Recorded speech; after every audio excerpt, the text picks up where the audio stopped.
Vamos lá, é com você, Oi, Ana, Tereza. boa noite. Boa noite, Oi, Ana. boa noite. Vou Boa fechar aqui o noite. microfone. Cada um vem. Ô, gente, notícia boa, Aninha, som aí. Ah, tá com som. Ah, tá com som? Opa, beleza, hein? Beleza. É, né? Tem que Vamos lá, vir, né? então? Pode ir, Tereza. Vamos lá, então, gente. Vou compartilhar o ecrã aqui. Ok. É melhor fechar os microfones para não dar retorno, tá? Ô, caramba, o negócio agarrou aqui. Ah, Jesus. Ok. Tá indo aí? Ainda não. É que tá demorando um pouco mesmo. Porque eu já compartilhei. Uhum.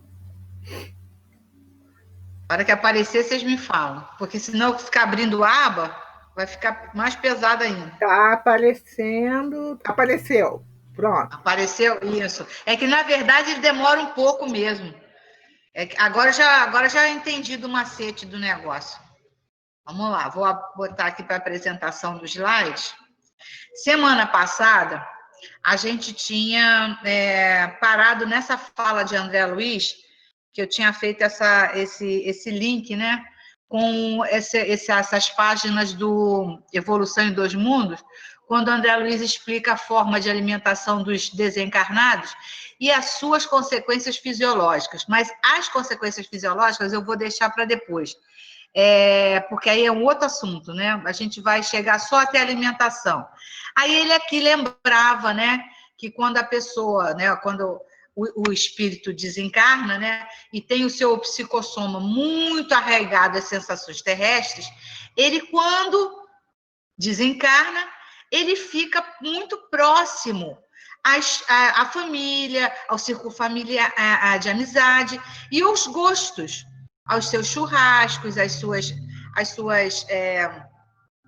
noitadas de final de semana. Isso fica, né, com essas afinidades todas ainda com ele. E às vezes ele causa até uma certa questão de obsessão, né? Porque como ele não teve assim um ensinamento, né, uma orientação melhor para esse auto-reajuste, o que acontece? Ele ainda fica fazendo essas simbioses psíquicas e achando até que está vivo, fica ali respirando aquele halo vital das pessoas com que ele se afiniza. Isso explica André Luiz nesse pedaço aqui. Ah, que ótimo. Anda, rapaz. Ih, peraí. Aí aqui, na maioria das vezes, os desencarnados em crise dessa ordem, eles são o quê? São conduzidos pelos agentes da bondade divina aos centros de reeducação. Mesmo que eles não tenham consciência, eles são realmente amparados. Todos nós somos amparados, né? Onde tem, nesses centros de reabilitação, tem lá, né, o caldinho, tem lá a comidinha, lógico, é fluídica, mas as pessoas recebem aquelas quantidades para que possa ir lentamente desligando, né, dessas necessidades materiais. Aí ele fala aqui muito interessante, né? Que a reeducação do plano espiritual, onde encontram alimentação semelhante à da terra, porém fluídica, recebendo-a em porções adequadas até que se adaptem aos sistemas de sustentação das esferas superior, né, da esfera superior, em cujos ciclos a tomada de substância é tanto menor, quanto mais leve, quanto maior se evidencia o enobrecimento da alma. Então, quanto mais enobrecido, mais desenvolvido, mais sutil esse espírito, né? A sua alimentação é feita pela difusão cutânea, né? É através de auriras, de aurir, de absorver os elementos, né? Do reservatório da natureza, com o intercâmbio, né, de raios vitalizantes e reconstituintes do amor. Isso aqui eu achei tão interessante. Reconstituintes do amor com que os seres se sustentam entre si. Então, a energia do amor faz essa ligação químico-eletromagnética. É uma coisa muito interessante.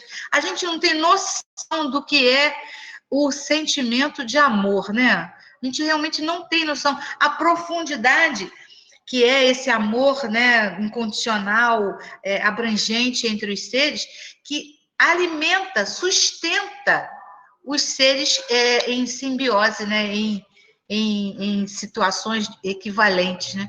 Olha que coisa interessante que o André Luiz está nos colocando aqui. Essa alimentação psíquica, por intermédio das projeções magnéticas trocadas entre aqueles que se amam, é muito mais importante que o nutricionista do mundo possa imaginar, de vez que, por ela, se origina a ideal euforia orgânica e mental da personalidade.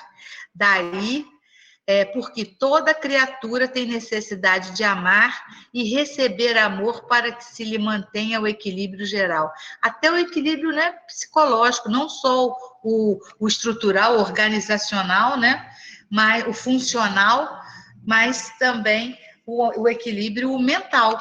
Eu acho que realmente a pessoa que isso a Rosângela certamente vai começar a encaixar aí amanhã, né? Vai falar sobre isso.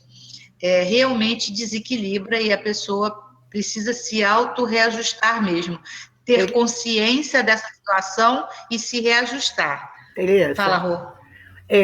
Quando você fala nessa alimentação, eu me lembrei uma história que vocês devem conhecer. Eu não sei qual foi a pessoa que contou. Ele diz o seguinte, que uma senhora, ela grávida, e a criança começou a ter problemas dentro do útero. E aí o médico chamou a família, reuniu, falou que não tinha jeito e que teria que retirar a criança. E aí que a criança ia morrer, tal, aquelas coisas todas. E aí, a criança, os batimentos cardíacos estavam muito lentos e ela estava sofrendo muito. Então, ela tinha um irmãozinho. E aí o irmãozinho, a mãe pediu, né, ao médico se podia, que o irmãozinho queria se despedir. Perdão, ela não estava no útero, não. Ela tinha nascido, estava na incubadora. Mas estava muito, muito, muito mal mesmo. E o irmão queria se despedir da irmã. E aí, quando ele chega próximo da incubadora, ele é pequenininho, ele começa a cantar uma canção para ela, chamando ela de sol, meu sol, não sei o quê. E nisso, os aparelhos que ela estava ligada, isso foi um fato real, começaram a registrar alguma coisa. E aí corre a equipe médica toda, aquela coisa toda, né? Resumo. O médico pediu que todos os dias o menino fosse até lá cantar uma canção para aquela criança e a criança sobreviveu. Porque ele cantava para ela quando ela estava na barriga da mãe. Né? Ele deitava na barriga da mãe, passava a mão e ficava cantando uma canção. Meu raio de sol, alguma coisa. Eu acho que é até Divaldo que conta essa história. Ele era o porto seguro dela. Na verdade, ela tinha medo. O quadro. Ela tinha medo de encarnar. Né, o que a gente pode concluir desse aí a gente vê. E aí ele cantando para ela, disse para ela, vem que eu te seguro. Essa é uma história que é contada. Eu acho que é Divaldo que conta, que é de uma família muito rica. Inclusive, a partir dali, ele passa a contribuir com o hospital só para rever essas situações. Isso. Ele dá uma grande contribuição, porque ele consegue salvar a vida da filha, porque não era permitido a presença de criança dentro do CTI. Abriram uma exceção, porque ele já era um contribuinte do hospital, já era um colaborador. E como houve essa reviravolta no estado da criança, ele passou a investir muito mais nesse estudo. Essa questão do amor. É o que o amor é capaz de fazer, né? É o que o amor é capaz de fazer. Eu vi um videozinho na internet que, assim, a mãe tinha tido... O neném nasceu natimorto, né? Aí os médicos falaram com ela que ele tinha nascido morto, que eles não conseguiam... e ela disse que não, e queria o filho no colo. E aí ela segurou o filho no colo, ela se recusava a perder o filho, né, o bebê. E ela acariciava, ela esquentava, e o neném começou a voltar, o neném chorou. Aí os médicos voltaram correndo para assistir a criança, porque eles já estavam saindo, tipo assim, é louca, né? Deixa a mãe surtante aí, com esse bebê natimorto, e ela conseguiu demonstrar para a criança que era para ele ficar mesmo, que ela ia segurar a peteca para ele. Olha, isso é uma coisa muito bacana, o que o amor é capaz de fazer. Tem um filme... Um monte de coisa dessa ordem, mas em relação à sustentação física, fisiológica, né, eu ainda não tinha percebido, ainda não tinha chegado aí. Tem um filme no Netflix, que é um caso verdadeiro, que eu não estou conseguindo lembrar o nome. Um menino que ele fica, não sei se 20 minutos, num lago gelado, no fundo do lago. Sim. E aí eles retiram ele. Olha, igual uma pedrinha de gelo. Lindo. Está no Netflix. Eu vou ver se eu encontro esse filme. O nome, né? Aí eu falo para vocês qual é. Fenomenal. Então, a questão do amor também. E ele ficou 20 minutos, se eu não me engano, dentro da água. Você vê, né? Quando a gente fala de amor, o negócio tem muito assunto, né? Olha só que coisa boa. Vamos continuar, então, aqui, nesse pensamento de André Luiz aqui, que dá uma rematada. A sua vida será sempre o que você estiver mentalizando constantemente. Em razão disso, qualquer mudança real em seus caminhos virá unicamente da mudança dos seus pensamentos. Olha só a responsabilidade que a gente tem com a gente mesmo. Brinquedo não. Não joga para o outro a responsabilidade que é sua. É danada. Vamos lá. Aqui é a Revista Espírita, de junho de 1868, está nesse parágrafo aqui da A Fome entre os Espíritos. A quem quer que não conheça a verdadeira constituição do mundo invisível, parecerá estranho que espíritos, que segundo eles são seres abstratos, imateriais, indefinidos, sem corpo, sejam vítimas dos horrores da fome.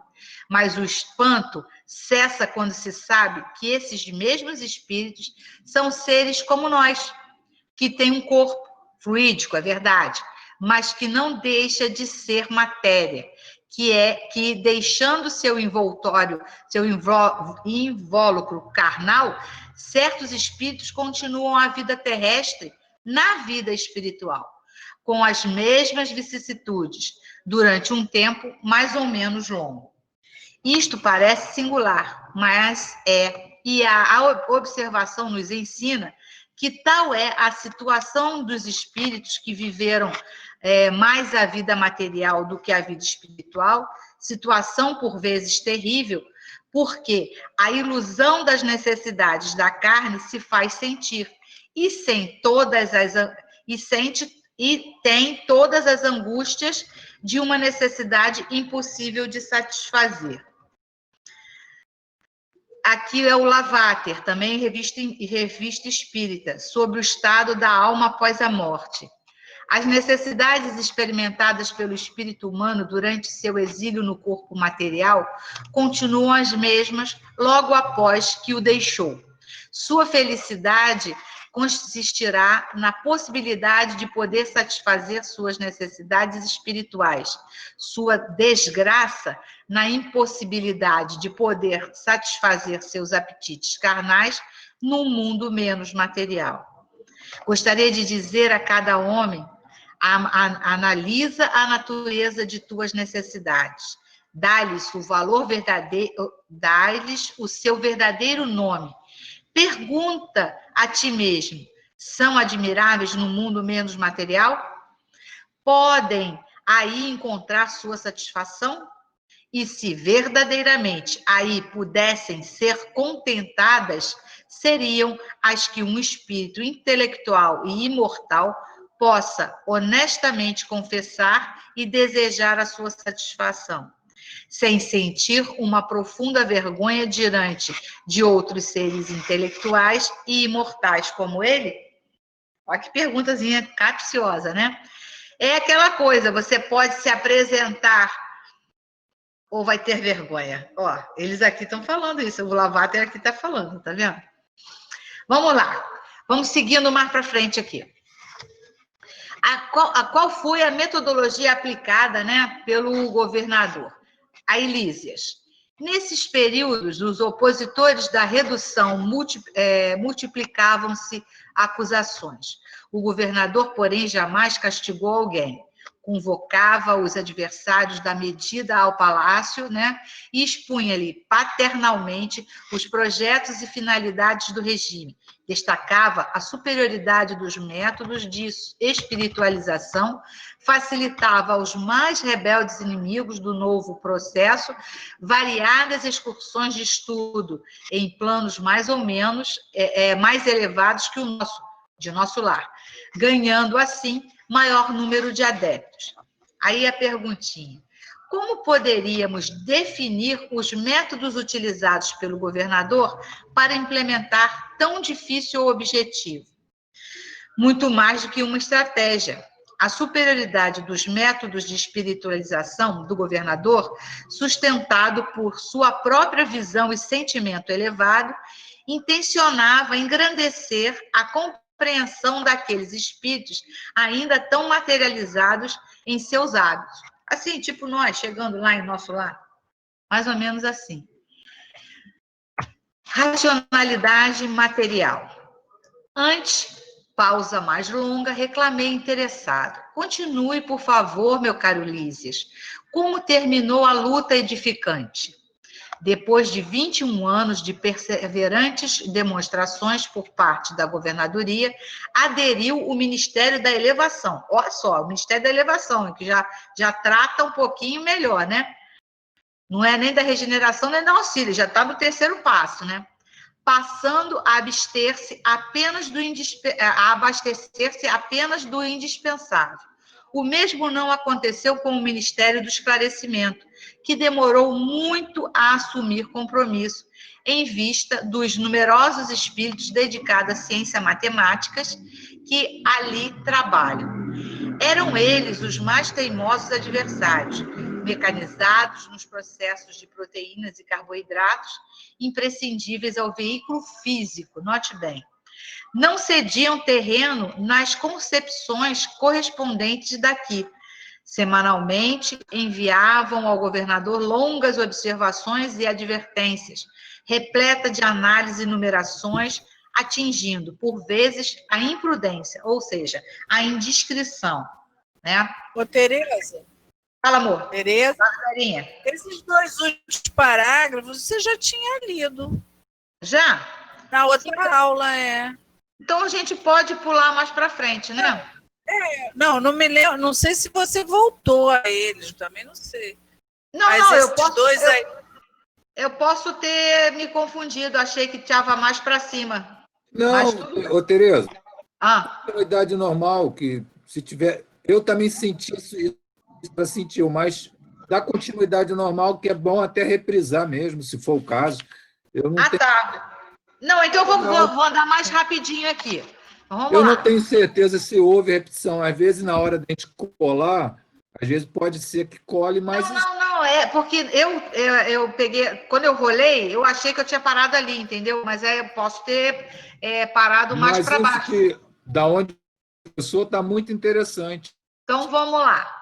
Aí vem aqui perguntando, os numerosos espíritos dedicados às ciências matemáticas, trabalhadores do Ministério do Esclarecimento, eram os mais teimosos adversários. Por que eles eram os mais teimosos? Apesar de vivenciarem a realidade espiritual, seus cálculos exprimiam as leis da matéria, sem considerarem as leis extrafísicas. ainda tão combatidas no meio científico humano. Porque você vê que agora que a gente está falando de medicina holística, que está falando de coisas que é de tratamentos duplos, né? Material e espiritual. Antigamente, eles eram muito reticentes, a ciência era muito reticente, né? A coisas espirituais, era matéria, matéria, matéria. E aí vem lá na introdução do Livro dos Espíritos, no item 7, as ciências gerais se fundamentam nas propriedades da matéria, que se pode experimentar e manipular livremente. E os fenômenos espíritas se apoiam na ação de inteligência, dotada da vontade própria, e que nos provam a cada instante que não estão subordinadas aos nossos caprichos. Portanto, as observações não podem ser feitas da mesma forma, requerem condições especiais e outro ponto de partida. Querer submetê-las aos processos comuns de investigação é estabelecer semelhança que não existe. Kardec já tinha colocado esse itemzinho na introdução, né? No item 7. Explica exatamente por que os matemáticos, apesar de serem esclarecidos, de serem do Ministério do Esclarecimento, ainda eram teimosos, porque usavam uma mecânica material, né, para fazer as suas teorias. Lísias, cooperação superior. Lísias diz para André: o velho governante, contudo, nunca agiu por si só. Requisitou a assistência de nobres mentores que nos orientam através do Ministério da União Divina. E jamais deixou menor boletim de esclarecimento sem exame minucioso. A colônia estaria, portanto, submetida a uma hierarquia espiritual? A gente sabe que sim, tudo tem hierarquia, não é verdade? Sim, de espíritos superiores de esferas mais elevadas, nobres mentores, responsáveis pela assistência e organização daquela colônia, atuante através do Ministério da União Divina. Lembra, Alberto, que você tinha feito umas questões que se saiu daqui para criar a colônia, então a colônia saiu daqui, nobres portugueses. Mas isso foi vinda da onde? Através de mentores nobres, né, que organizaram essa coisa toda através do Ministério da União Divina. Não é o Ministério da União Divina, é através de, quer dizer, são esferas muito mais superiores do que a gente pode imaginar na nossa vã filosofia. Entendeu? O negócio vem muito de cima mesmo. Os operários somos nós, né? Estamos ali no batente da construção do progresso, individual e coletivo. Aí na questão 274, as diferentes ordens de espíritos resultam alguma hierarquia de poderes? Há entre eles subordinação e autoridade? Ó, Kardec já falava isso lá, ó, já perguntou isso lá no Livro dos Espíritos. Aí, André já vivenciou isso em nosso lar. Muito grande, responde os espíritos. Os espíritos têm uns sobre os outros a autoridade correspondente ao grau de superioridade que tenham alcançado, autoridade que eles exercem por um ascendente moral irresistível. Não há, né, contra a força não há resistência. É uma moral irresistível, acabou, não tem como. Rupturas, vamos lá. Lísias falando. Enquanto argumentavam os cientistas e a governadoria contemporizava, formaram-se perigosos distúrbios no antigo departamento de regeneração, hoje transformado em ministério. Encorajados pela rebeldia dos cooperadores do esclarecimento, os espíritos menos elevados que ali se recolhiam entregaram-se a condenáveis manifestações. Tudo isso provocou enorme cisão nos órgãos coletivos de nosso lar, dando ensejo ao perigoso assalto das multidões obscuras do umbral, que tentaram invadir a cidade, aproveitando brechas nos serviços de regeneração, onde grande número de colaboradores entretinha com certo intercâmbio clandestino em virtude dos vícios alimentares. Isso a gente tinha visto, lembra? Quando eu fiz a introdução lá nos primeiros momentos do estudo. Tereza. Hein? Rosana. Pode falar, Rô. Aí a gente vê, não tem jeito, né? O pessoal, quando é rebelde, vai pular de lá, continua a mesma coisa. Né? Exatamente. Continua isso aí a mesma coisa. É verdade. Ô povinho, ô gente. Exatamente. E você vê que aí tem uma certa... É aquele jeitinho filho da mãe brasileiro, né? Vou te ver se eu por aqui vou tirar uma vantagem. Né? Somos nós ainda... Enquanto está lá o povo pegando fogo, eu vou sair pela beira aqui, vou ver se eu arrumo minha vantagem aqui do lado de cá. E aí, o que acontece? Baixa a vibração, há um consórcio com as vibrações negativas, e aí causa um desequilíbrio. Mas aí, pergunta, como é possível haver intercâmbio clandestino numa colônia espiritual? Claro. Nada fica oculto aos espíritos superiores que, respeitando o livre-arbítrio dos inferiores, olha só, nós não somos danados, podem permitir desvios para que as consequências surjam e sirvam de aprendizado a todos. Imagine o cenário dos espíritos menos elevados em uma regeneração que, buscando usufruir das sensações alimentares junto à crosta, acabam servindo de canais de sintonia inferior, sujeitando o nosso lar a um aparente perigo. Lógico, isso tudo já estava na organização, já estava... Não, vamos ver se vai acontecer, se não vai acontecer. Se for acontecer, a gente faz isso. Se não for acontecer, a gente faz aquilo. É por causa do quê? Do livre-arbítrio. Aí ia se diferenciar o modo de ensinamento, mas, né, nesse caso, ele teve que usar a força. No entanto, uma colônia espiritual organizada, constituída e fortalecida no trabalho constante em sintonia com o amor divino, amparada, assim, por espíritos mais elevados, jamais ficaria enfraquecida, sujeita a ideias e vícios inferiores. Com certeza, a inferioridade dos espíritos ali recolhidos e as imperfeições dos cooperadores do esclarecimento que os encorajavam já era prevista e administráveis através de recursos acessíveis. Que fez Isso aqui é um blog, mas essa moça, ela coloca aqui... Ai, meu Deus, o que eu fiz aqui que o negócio... peraí. Acho que ficou muito grande. Vou ver se eu vou conseguir ler. Não, peraí. Acho que eu pulei demais. O problema é que isso aqui ficou muito grande. Não sei se vai dar para ler. Aí essa moça, Michele, foi interessante essa fala aqui. Eu vou ler para vocês.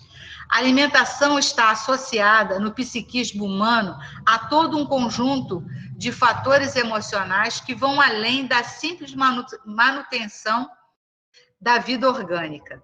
Diante de algo que nos incomoda, seja aqui não está a necessidade de afeto, da não aceitação do corpo, ou de uma circunstância vivida, ou as próprias dificuldades emocionais, por exemplo, através da compulsão alimentar, fugimos, procurando algo que nos proporcione prazer momentâneo e postergando o encontro conosco mesmo. Claro que, a partir de uma perspectiva da psicologia espírita, não podemos esquecer o intercâmbio constante com o mundo espiritual, de modo que, afinizados conosco, desencarnados ainda muito ligados ao plano material, desejosos das sensações físicas, estimulam tais comportamentos dos quais pensam se beneficiar, assimilando as sensações dos encarnados. Isso aqui é um blog de psicologia espírita, tá? Então, trabalhando também o lado psicológico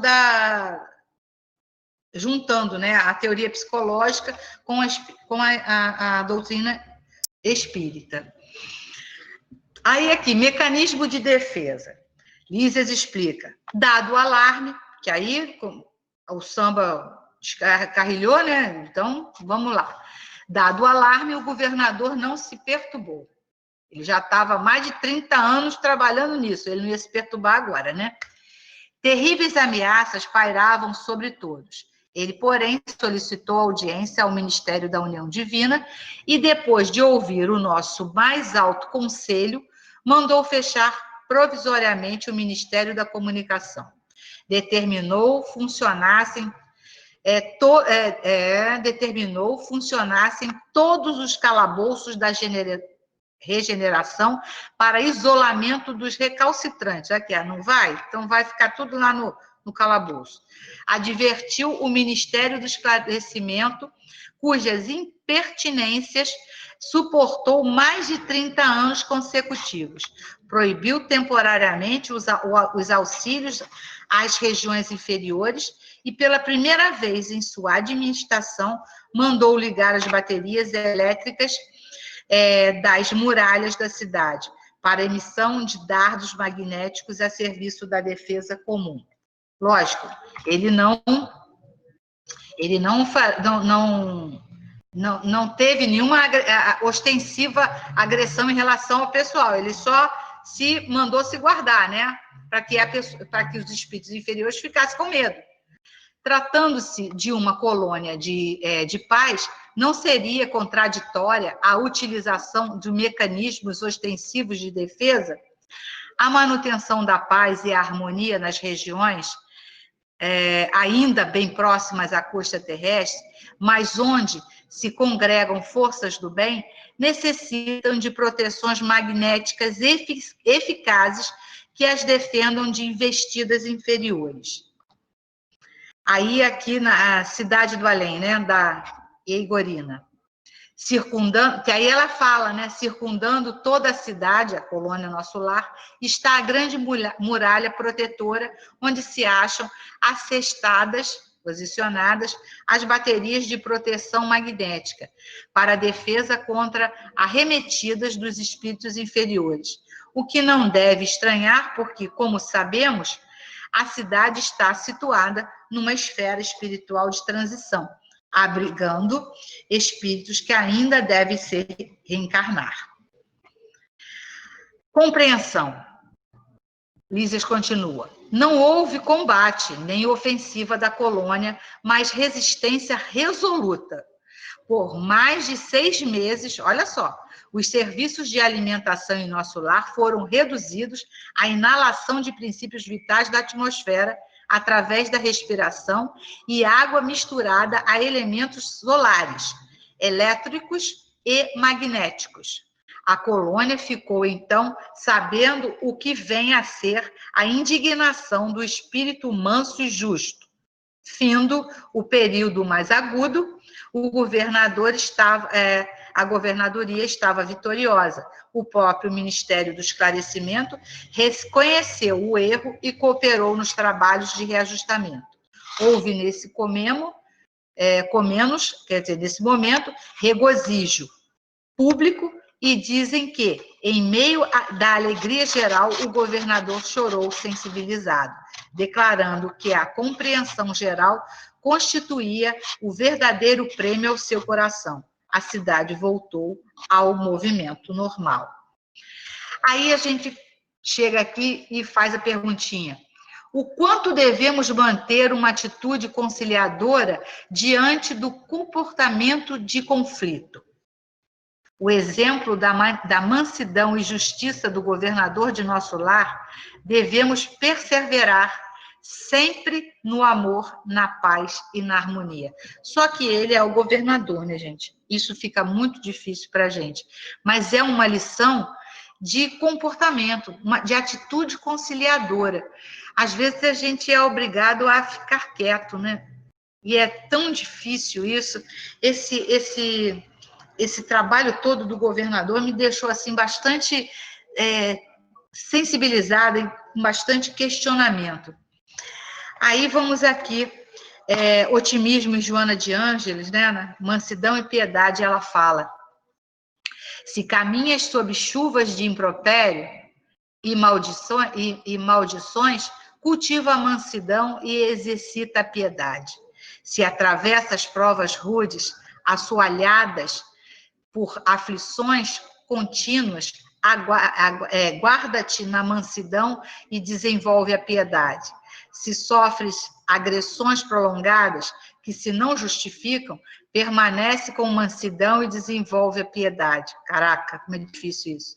Se tombas nas ciladas bem urdidas, propostas por adversários encarnados ou não, mantenha-te em mansidão e esparge, derrama a piedade. Se te assordam circunstâncias rudes e tudo parece conspirar contra tuas lutas de redenção, não te descure da mansidão nem da piedade. Mansidão e piedade em qualquer circunstância sempre. A mansidão coloca-te interiormente indene, salvo a agressividade dos que se comprazem no mal, e a piedade envolve-os em vibrações de amor. Joana é fogo, né? Não? Caramba! Reconhecimento. Lísias, continuando, né? O antigo departamento da regeneração foi convertido em ministério. Desde então, só existe maior suprimento de substâncias alimentícias que lembram a terra no Ministério da Regeneração e do Auxílio, onde há sempre grande número de necessitados. Nos demais, há somente o indispensável, isto é, todo o serviço de alimentação obedece à inexcedível sobriedade. Presentemente, todos reconhecem que a suposta impertinência, né, do governador representou medida de elevado alcance para a nossa libertação espiritual. Reduziu-se à expressão física e surgiu maravilhoso coeficiente de espiritualidade. Lísias silenciou e eu me entreguei a profundos pensamentos sobre a grande lição. E aí vem a reflexão. Que reflexão nos possibilitou essa história? A conquista evolutiva da humanidade é fruto de sacrifícios e de muito trabalho, tanto na Terra quanto na vida espiritual. E nobres espíritos que já alcançaram patamares mais adiantados labutam incessantemente pelo progresso de todos. Lei da vida. Ninguém se evade das consequências dos próprios atos. André Luiz.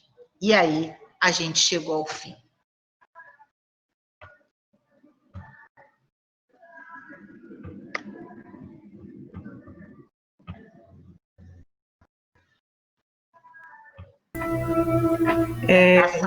Enquanto ela está voltando... Estou voltando. Eu indico a vocês que no Evolução em Dois Mundos, lá na segunda parte, tem exatamente o primeiro item, a alimentação dos desencarnados, tá? É muito interessante. Estou querendo sair do ecrã e não consigo. Muito interessante sobre o que André Luiz traz, né, através de Chico, no livro Evolução em Dois Mundos, sobre a alimentação dos desencarnados. Lá, bem lá para trás. Aí é mais profundo, bem mais profundo. E aí ele vai falar também da parte fisiológica dessa alimentação. Isso. Porque aí o pessoal fala assim, mas os espíritos também excretam?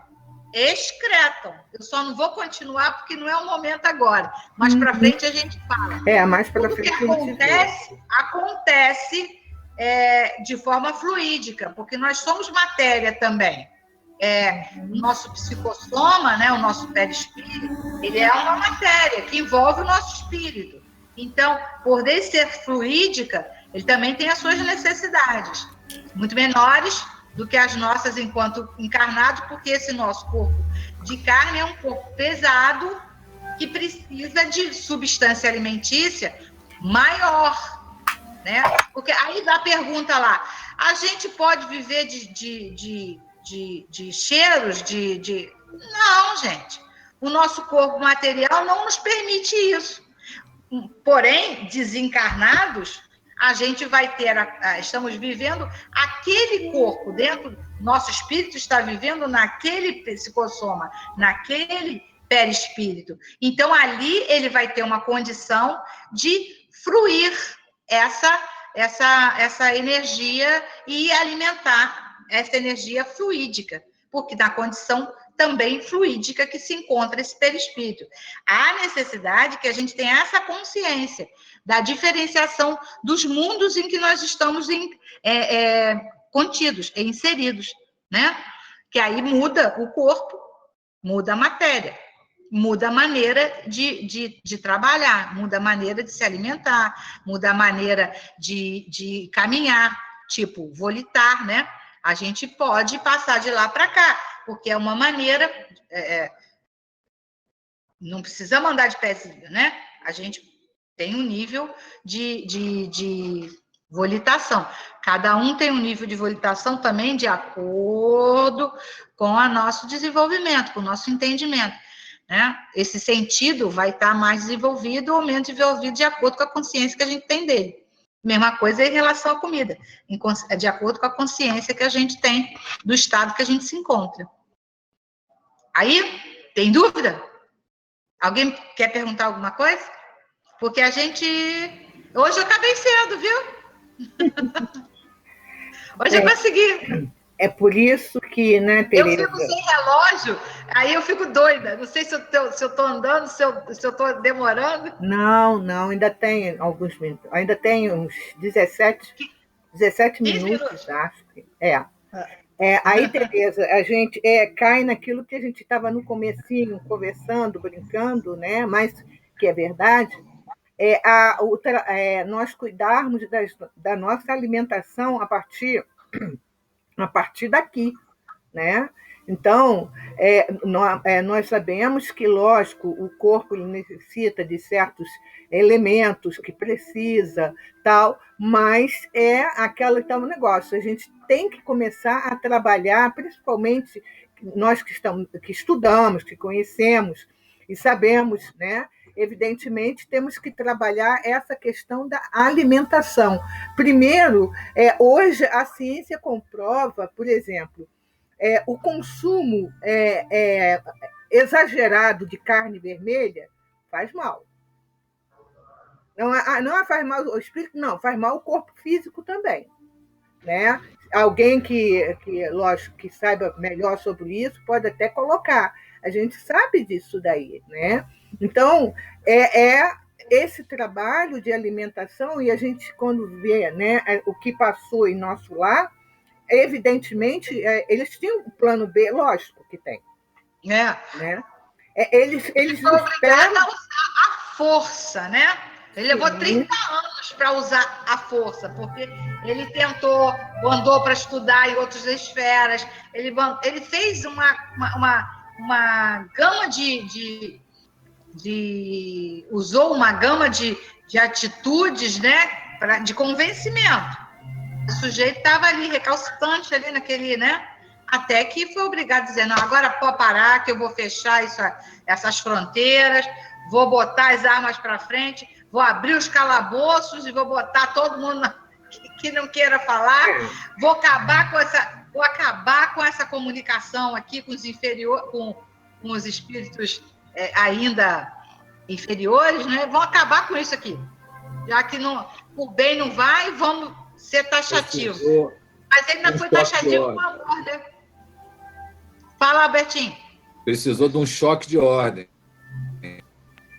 Pois a gente é obrigado a aprender através de choque de ordem, não é não, gente? Já parou para pensar que quem não é espírita, de família, entra para o espiritismo porque tomou uma pancada? Quem não é de família, né? Quem não tá quem não foi criado dentro da doutrina, é levado ao espiritismo para entender alguma coisa que está passando por ela. ou é uma doença grave, um problema de família de ordem psicológica, um casamento acabou, alguma coisa leva com que a pessoa vá buscar uma orientação transcendente, né? Porque a doutrina espírita, ela é transcendental, né? Ela é extrafísica, né? Ela te dá bases materiais, no entanto, ela te mostra o mundo verdadeiro, né? E aí você é obrigada a repensar tudo aquilo que você vinha fazendo. E aí, uma hora você fica mais fortalecido, né? É o convencimento da verdade da doutrina. Por isso que, às vezes, eu fico assim meio receosa quando a gente lê algumas mensagens mediúnicas dizendo que as trevas estão dominando, que está havendo uma guerra das trevas, como se o mundo tivesse a deriva. E não está. Não tem nada a deriva. Tem Jesus, como diz, no nosso planeta, né? Ele é o governador do planeta. Então, tem hierarquias. Não tem isso, as trevas que vai dominar e que não sei o quê. Ela mete muito mais medo do que esclarece, né? Como nós vimos essa situação. Por que nosso lar passou por essa situação? Ela está muito próxima do planeta. Está dentro a periferia ali da área do planeta. Então, está num umbral leve, mas ela está dentro do umbral. Vai lá, vai mais para cima. Vamos dizer, vai para Vênus. Vai para não sei para onde, tal. Modifica-se toda a psicosfera. É a mesma coisa, por exemplo, na nossa casa. Se na nossa casa nós vivemos com brigas, com discussões, com xingamentos, com não sei o quê, qual é a psicosfera? Que tipo de espíritos eu vou atrair para dentro da minha casa, para a minha vida? Exatamente isso daí. Né? Então, você sente toda essa influência. E isso que aconteceu em nosso lar, que você trouxe, né, para a gente, exatamente. Ele até foi muito condescendente, como é sempre condescendente, ainda esperou 30 anos, né, para que houvesse alguma modificação. E quando não deu, é choque de ordem. E isso é verdade. Por exemplo, né, se você no trânsito, né, fala assim, botou guarda no trânsito, fica pior. Se você não botar, nós não obedecemos às leis. Sinal vermelho, eu vou passar, eu não quero nem saber. Então, nós precisamos, se nós como encarnados precisamos de ter esses, vamos dizer, esses controles, imagine com o desencarnado que foi do jeito que foi. E se você perceber, você deu um exemplo interessante do sinal, eu agora mesmo vinha para cá, parei num sinal, o cara estava parado no sinal, aí o cara parou na minha frente, eu parei do lado, aí ele foi indo devagarzinho, passou o sinal, eu fiquei parado. Aí veio um outro, foi devagarzinho, parou. Aí, eu que estava ali parada no sinal, porque eu tinha que estar parada no sinal, porque, afinal de contas, eu estava num cruzamento. Eu falei assim, se eu não fosse uma pessoa um pouquinho mais esclarecida, eu ia me sentir uma cretina parada sozinha no sinal, porque todo mundo passou e a imbecil aqui ficou parada. Quer dizer, percebeu como é que é? Aí eu falei assim, não vou pensar nisso não, pode sair fora que esse pensamento não é prodigioso. Porque da hora, eu pensei assim, caraca, mas eu sou uma cretina, eu estou aqui igual idiota parada no sinal. Gente, eu estava fazendo certo, mas veio aquele pensamento, né, desarmonioso, né, que a gente se bobeia. Aí eu ia pensar assim, se eu fosse mais bocó, né, agora eu sou menos. Não, eu também vou arrancar, também vou embora. Aí chega lá na frente, aparece um, eu pimba. Como é que fica? Aí a boboca tinha feito um acidente, né? Você vê o que é um simples exemplo de trânsito aí que você colocou? O que a pessoa, né? São segundos que você tem para fazer a coisa certa ou para fazer coisa errada. Porque as influências estão aí direto. Né? Eles até dizem que as influências são maiores do que a gente imagina, né? O Livro dos Espíritos tem uma questão que responde, né? Que o Kardec pergunta se é comum, né? Esse intercâmbio, e a gente sofre influências. E aí os Espíritos dizem, mais do que vocês imaginam. Eles até te guiam. É direto. Te levam. Né? Aí eu falei assim, aí eu pensei assim, não, deixa a cretina ficar aqui no sinal. Como se não abrir, a cretina vai. Aí eu fui embora, eu sozinha, eu com minha mãe dentro do carro, e eu não comentei com ela, só fiquei pensando de mim para mim. Para comigo. Eu falei assim, caraca, olha só quantos segundos você pode fazer uma porquice, né, por causa de influência do seu... Agora, né? Tereza, oi? Esse pensamento é nessa situação, nesse ponto de vista de ângulo. Vamos supor que haja uma crise, né, como houve catástrofes muito grandes, que depois vêm órgãos internacionais e distribui alimentos.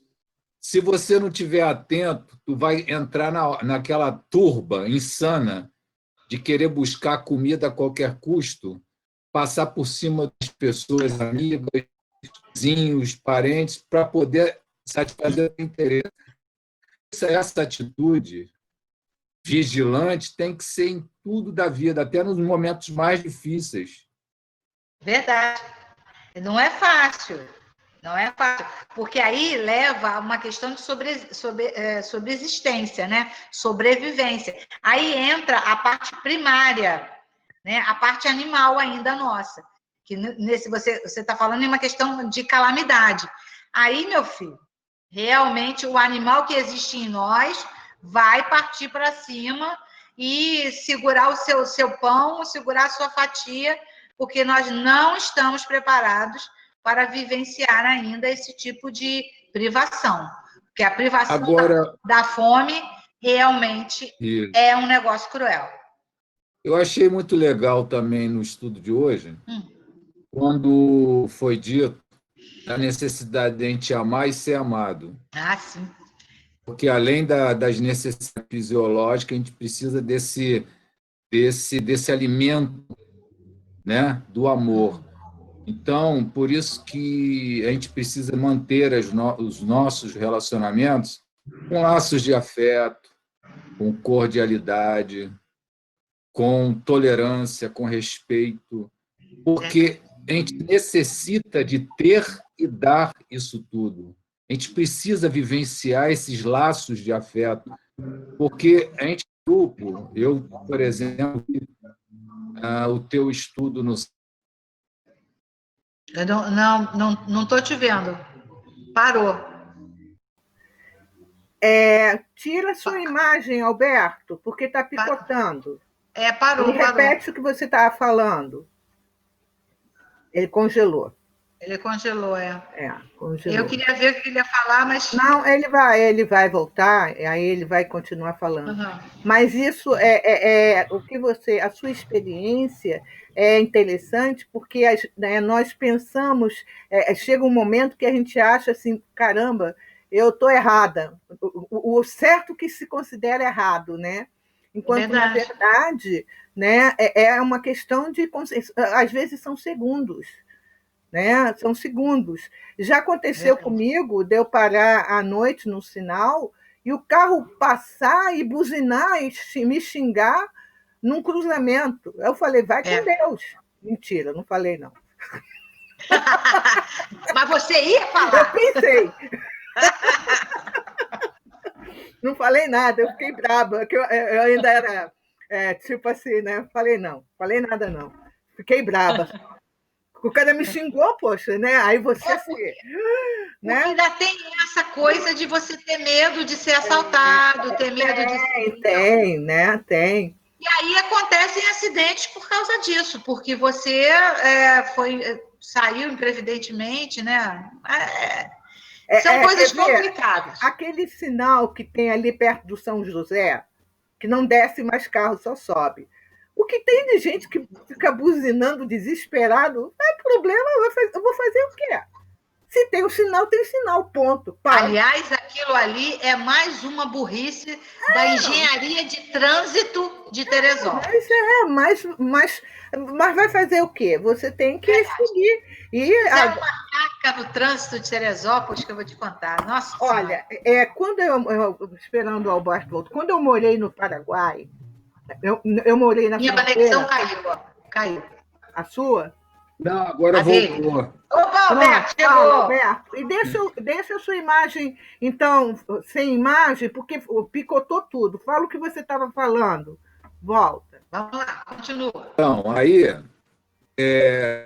nesse estudo de hoje, eu achei interessante quando foi dito que a gente tem necessidade de amar e ser amado, né? Então, a gente tem que ter nos nossos relacionamentos laços de afeto, cordialidade, tolerância, né? No estudo do sábado passado, que eu não pude participar, eu tenho a Tereza dizendo que tem uma funcionária que trabalha na casa dela, que ela relatou que uma das pessoas onde ela trabalha é uma pessoa que os filhos praticamente deixaram abandonada, não procuram, e que ela grita: eu quero ser amada. Então, você vê que o amor ele é necessário. Então, quando a gente forma um grupo assim, a gente tem que nutrir esse sentimento entre nós, porque isso nos dá pertencimento. A gente nos alimenta. Grupo. Esse sentido de pertencimento ele é muito necessário para nós. Uma palavra amiga de concordância, uma palavra amiga de acolhimento até de uma coisa que a gente diga bem diferente do que está sendo dito, ou seja, várias formas de você se sentir acolhido é muito necessário para todos nós. Todos precisamos de nutrir isso. E a gente precisa de fortalecer essa situação, porque é muito necessária.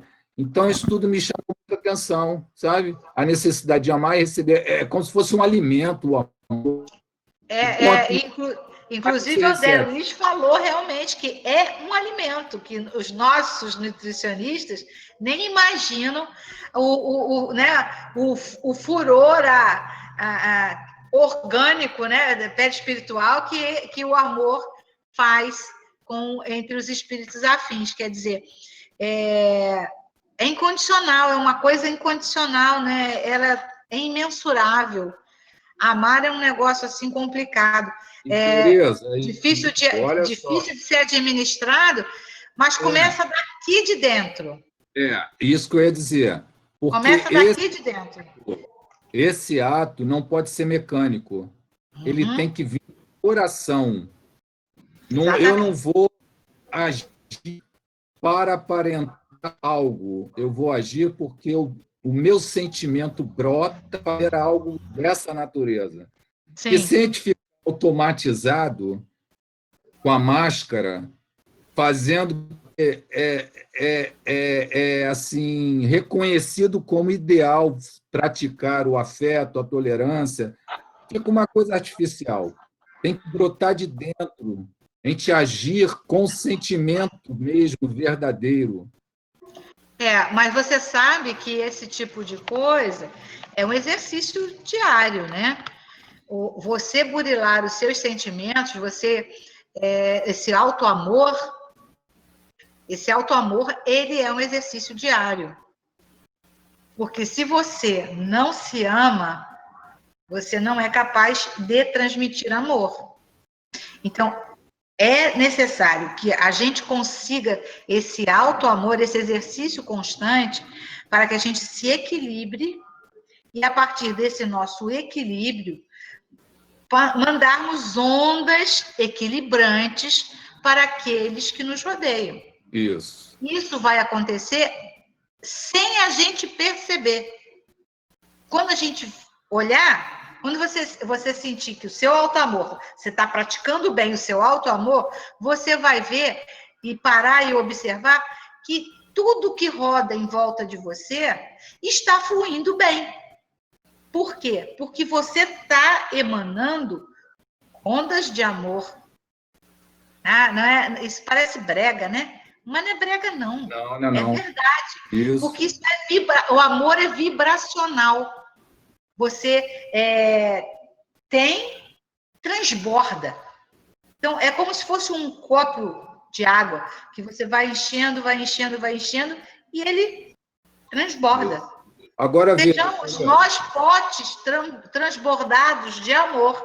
Isso. É o exercício do alto amor diário. Existe, não sei se o grupo já estou falando, o Ho'oponopono. Ho'oponopono é uma técnica que as tribos do Havaí usavam de autossugestão. E aí, desse Ho'oponopono, um psiquiatra foi viajar para o Havaí, teve contato com esse universo dessas tribos e levou essa técnica para um hospital psiquiátrico. Não tinha solução.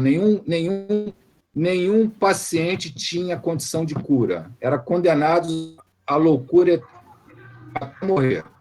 E ele trouxe essa técnica de autossugestão e houve um progresso, e, por incrível que pareça, todos os pacientes tiveram cura e o hospital foi fechado. Aonde que está a doença? Está aqui dentro. Qual é as palavras-chave do Ho'oponopono? Falar todo dia de manhã ou à noite. Aí eu comecei a fazer isso direto. Eu sinto muito, me perdoe, eu te amo, eu te amo, eu te amo. Eu sinto muito. Eu sinto muito, me perdoe. Eu te amo, sou grato, desculpe, né? Te amo, sou grato, sou grato, sou grato. Porque essa sugestão, ela vai entrando no inconsciente e vai limpando o teu inconsciente de todas as impurezas que você tem no ser profundo. Você vai criando uma autoajuda e um autoamor. Eu sinto, me perdoe, sou grato, sou grato, sou grato. Eu sinto. Aí você. Sinto, me perdoe, sou grato, sou grato. É isso? A sugestão é pegar o texto tem 108 pecinhas. Entendi. Você pega o terço e fazer 108 vezes. Em 7 minutos você faz. Você fosse fazer a oração do terço, esquece as religiões. É simplesmente ferramenta. Tu pega o terço, 108, e para não perder a conta, tu vai falando e vai marcando ali. Aí tu vai, sinto muito, me perdoe, sou grato, sou grato, sou grato. Sinto muito, me perdoe, sou grato, sou grato, sou grato. Olha, isso vai limpando o teu inconsciente, vai te purificando. Eu fiz isso durante um bom tempo. Perdi. Olha, eu te juro o resultado, hein? Muitas coisas em mim mudaram dentro de mim, algumas situações. Aí a gente pensa, não tem nada a ver, mas tem. Tem sim. Por quê? A gente está falando, a questão do amor. A gente trava um diálogo com o nosso inconsciente profundo, de diálogo com nós mesmos. Sinto muito. Me perdoe. Porque o que acontece? Nós somos espíritos, não somos espíritos novos, somos espíritos milenares. Já vivemos outras vidas. Então, nós temos débitos, né? Que estão aqui, só que a gente não tem, nesse momento, a consciência deles. Mas eles estão, né? Está lá no nosso eu profundo. Eles estão em nós.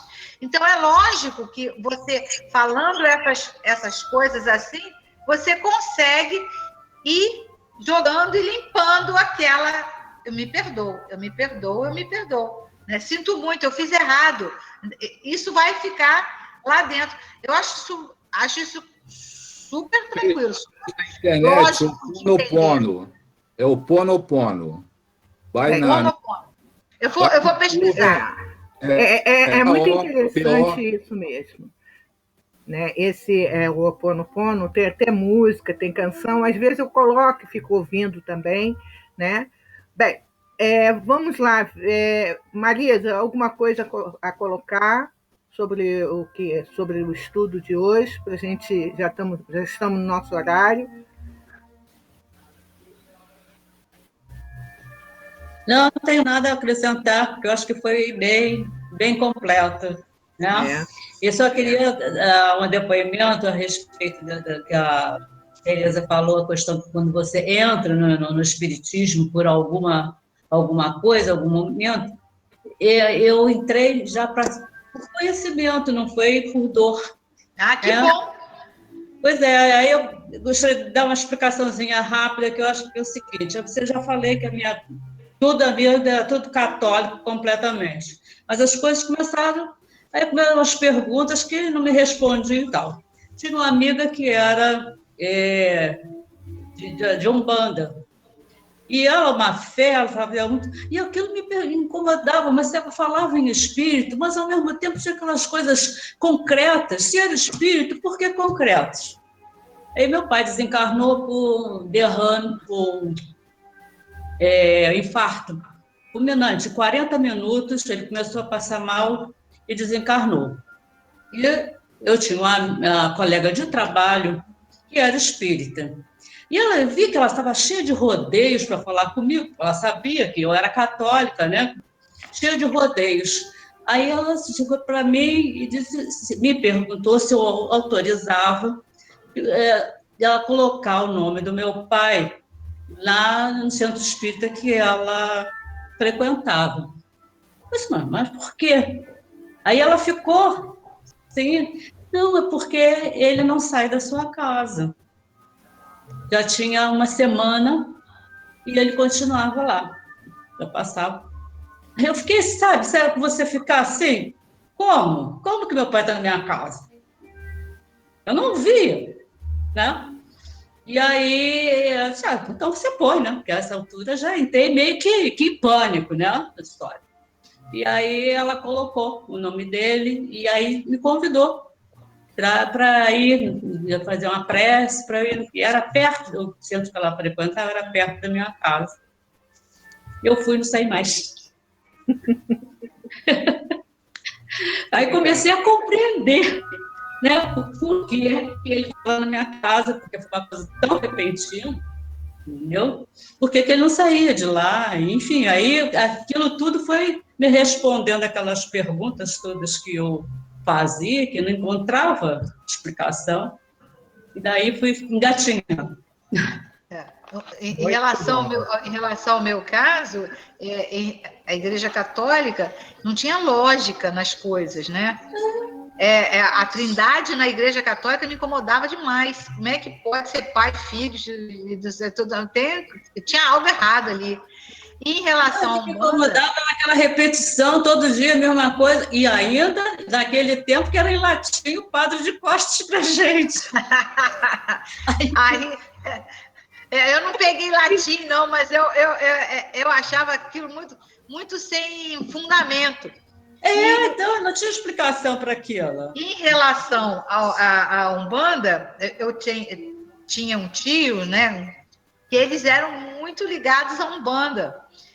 E eu não conseguia entender por que tanta coisa material. Isso aí. Eu não conseguia entender por que precisava de tanta alegoria, tanto troço. Eu não conseguia entender aquilo. Aí, quando eu fui numa casa espírita, aí eu entendi a diferença e aí foi até hoje, aí tá sendo, né?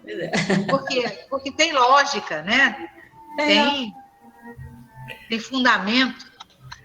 Mara, tem alguma colocação, Mara? Não? Ana Brito, alguma colocação?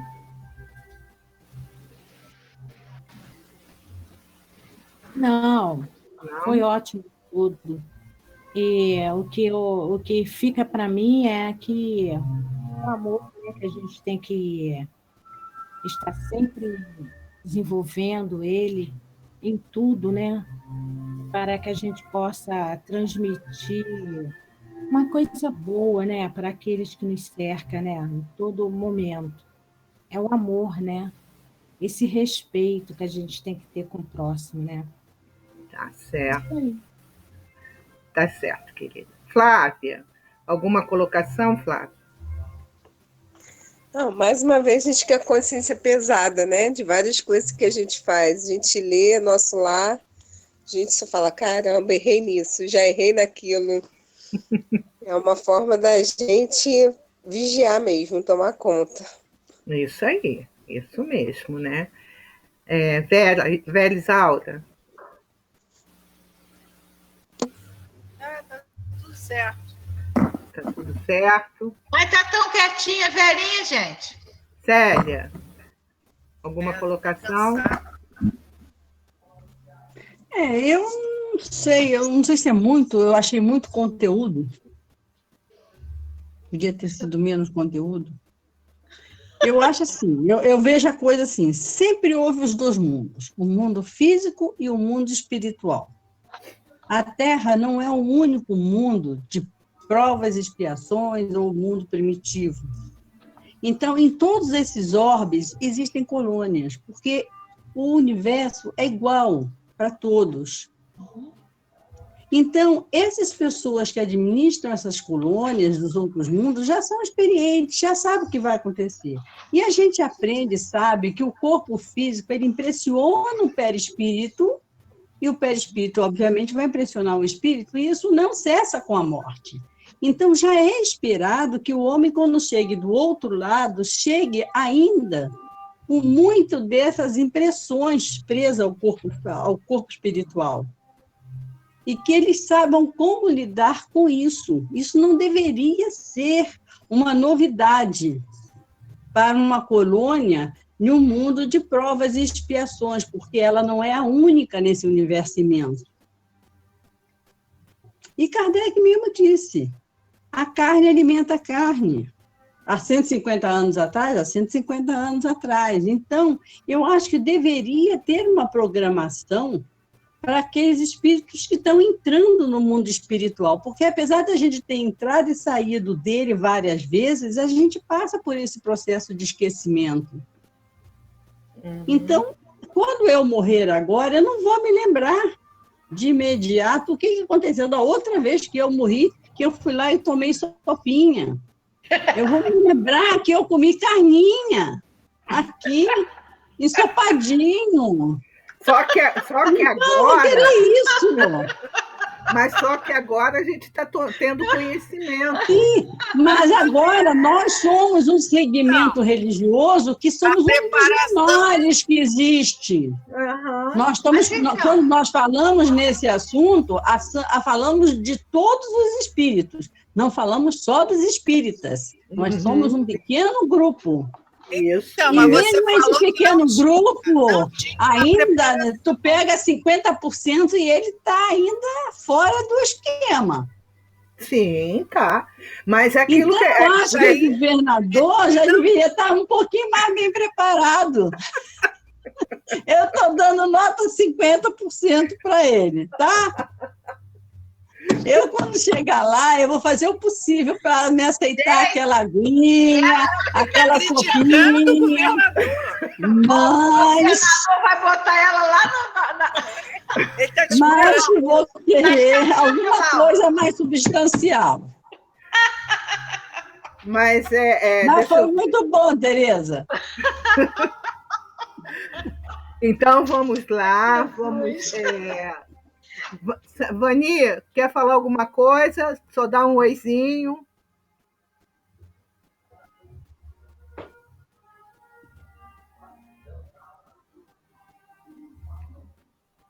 Pode ligar só a câmera.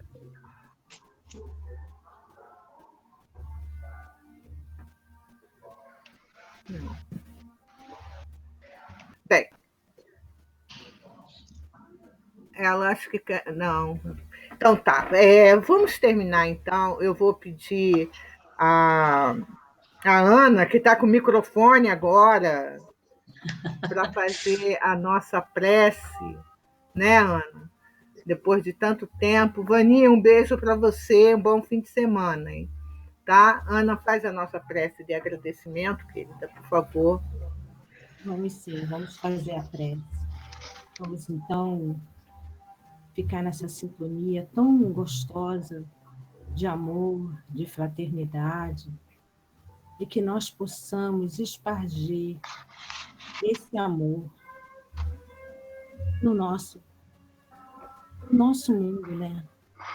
Dos necessitados, daqueles que necessitam tanto de fraternidade, de um momento de carinho, para que eles possam também continuar trabalhando em si, toda essa ternura do Cristo, toda essa ternura dos amigos espirituais, que nós possamos ter uma noite de paz, de muita paz. Obrigado, Senhor. Temos muito que agradecer. Muito. Obrigado por tudo que tem nos dado. E obrigado por essa família linda, Senhor, que nós agora constituímos de paz, de amor e de fraternidade. Que possamos estar unidos, Senhor. Obrigado. Graças a Deus. Graças a Deus.